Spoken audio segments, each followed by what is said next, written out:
धेरै दुखेछ हाँस यार साथी। हाम्रो घरमा गाई भाइ ढिँडो पाक्यो अरे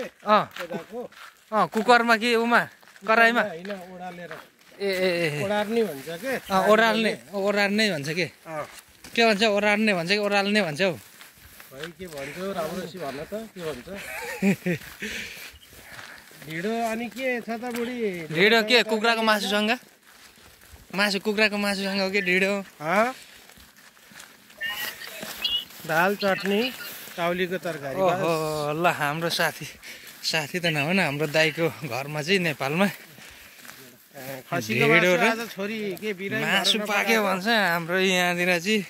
जहिले भात खानुपर्छ गाह्रो छ हौ साथी हो। फ्रिजभरि मासु छ है ल फ्रिजभरि मासु तर छोरी बिरामी भएर आज मासु नपकाइकन दाल पकाएर ढिँडोसँग खाने कार्यक्रम भइरहेको रहेछ घरमा। बिरामीलाई मासु भन्दा नि अलि सागसब्जी खुवाउनु पर्छ कि हरियो सागसब्जी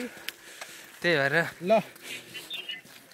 हाम्रो यहाँ एउटा युट्युब चलाउने गाई भाइ हुनुहुन्छ उहाँले चाहिँ यो कहिले गरिराख्नुहुन्छ त्यो भएर यसो प्रतिक्रिया दिनु दाजु भन्नुहुन्छ त्यो भएर पानी जमेछ यार यता हिउँ जमिरहेको छ तर हिउँ यतिको रमाइलो तरिकाले परेको के हिउँ रमाइलो तरिकाले परेको हो तर चिसो बढेको हो त्यसैले हामी ड्युटी गर्न गाह्रो परेको हो। आज छुट्टी हो रमाइलो छ भोलि हिउँ रमाइलोको भोलि चाहिँ दसैँ आउँछ रमाइलोको दसैँ चिसोमा ड्युटी गर्नुपर्छ गाइस के गर्नु अर्काको देशमा आज काम गर भनेपछि काम गर्नु पर्यो। कहिले खुसी कहिले दुखी भइराखिन्छ विदेशमा भनेको खासै खुसीको दिन एक दिन मात्रै हो दाजु त्यो पनि खुसी मानेर होइन दाजु स्यालेरी आउने दिन खुसी भइन्छ हो कि होइन दाजु भन्नुहोस् त। त्यो त हो तर अनि बुद्ध स्यालेरी आउँदैन र पो त त्यो हो तर पनि थोरै खुसी त हुन्छ नि त। खुसी त महिनाभरि काम गरेर थोरै स्यालेरी आयो नि आउँछ नि पैसा त आउनु त पैसा त हुन्छ त्यही हो दाजु। अरू अनि युरोपतिरको बारेमा के भन्नु छ हाम्रो नेपालको मेन पावर सरहरूलाई ओहो मेन पावरको सरलाई के भन्नु धन्यवाद भन्ने त जति सक्दो धेरै नेपालीहरू विदेश पठाउनुहोस् भन्ने सकेसम्म हामीलाई जस्तो चाहिँ नफसाउनु भन्ने हामी जस्तो चाहिँ धेरै नफसाउनुहोस् भन्ने अनि तपाईँको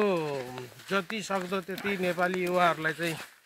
नेपाल खाली गर्नुहोस् अनि बुढापाकालाई देश चलाउन दिनुहोस् अनि देश बिगार्नुहोस् युवा जतिलाई खाडी यसकै मिल्नुहोस् खानुहोस् बस्नुहोस् युरोप भन्दैमा 20-25 लाख लुटेर चाहिँ नपठाउँदा हुन्छ। तर हाम्रै अब 20-25 लाख त होइन तर पनि नेपालमा तिरेको अनुसार यहाँ कमाइ चाहिँ भन्ने जस्तो छैन है छैन नेपालमा तिरे अनुसार यहाँ तपाईँको हामीले धेरैमा धेरै 4 लाख 3.5 लाख तिरेर आउनुपर्ने ठाउँमा 10 लाख 11 लाख रुपियाँ तिरेर साथीहरू आइराख्नु भएको छ नबुझेर भन्दा नि हामी बुझिएन हामीले नबुझेर भन्दा नि त्यहाँ अब प्रलोभन देखाइन्छ त्यही अनुसार पनि यति तिरेर अब ठिकै होला भन्ने हुन्छन्। नेपालमा केही काम रोजगार नभएको कारणले अनि हाम्रो सरकार छ विदेश आउनु नेपालीको